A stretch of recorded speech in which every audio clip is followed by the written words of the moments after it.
Hey everyone, this is Dave from Archaeus Creative. Today we're going to pick up our discussion about proxies and focus on how to generate them. As I mentioned in the last video, it's best if your clips all have unique file names in order for your proxy files to attach properly. If your camera names your clips starting with 0001 each time you change a card while filming, this would be an important step to follow. If you're on a Mac, you can run a program called Automator to rename batches of files.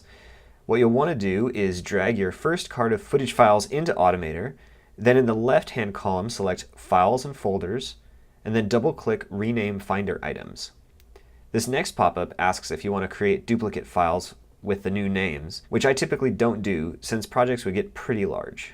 From this drop-down, select Add Text, then choose to add some sort of distinguishing characters per folder, such as ACAM, Sony, or the name of the shooter.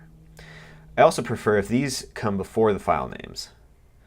Once you've done this for each card that has overlapping file names, go ahead and create a new project within Premiere. When the new project window opens up, click over to the Ingest tab, and then select the box next to Ingest to activate the Ingest setting. From the drop-down menu, you can check any number of different options, but for this workflow, you'll want to pick Create Proxies. After that, you'll pick your preferred proxy codec. For our workflow, we typically use a 720p H.264, since they're usually smaller files and take up less hard drive space. Plus, they work just as well for editing. After that, you can pick where the proxy files will be saved, either in a spot next to the project file or on a drive. We tend to save our proxies onto the same external drive that our media is stored on, but depending on your workstation setup, you may have a more ideal place to save them.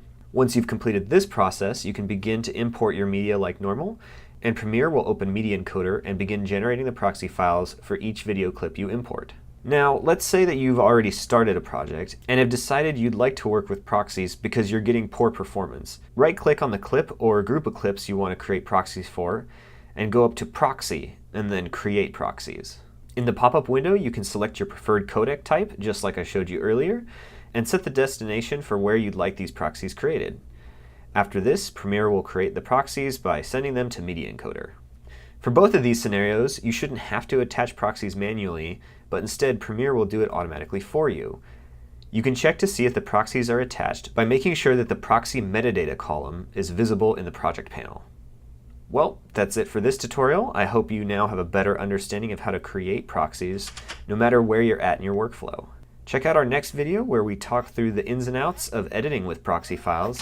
And as always, please like, subscribe, and comment below to let us know how much you enjoyed this walkthrough. Thanks.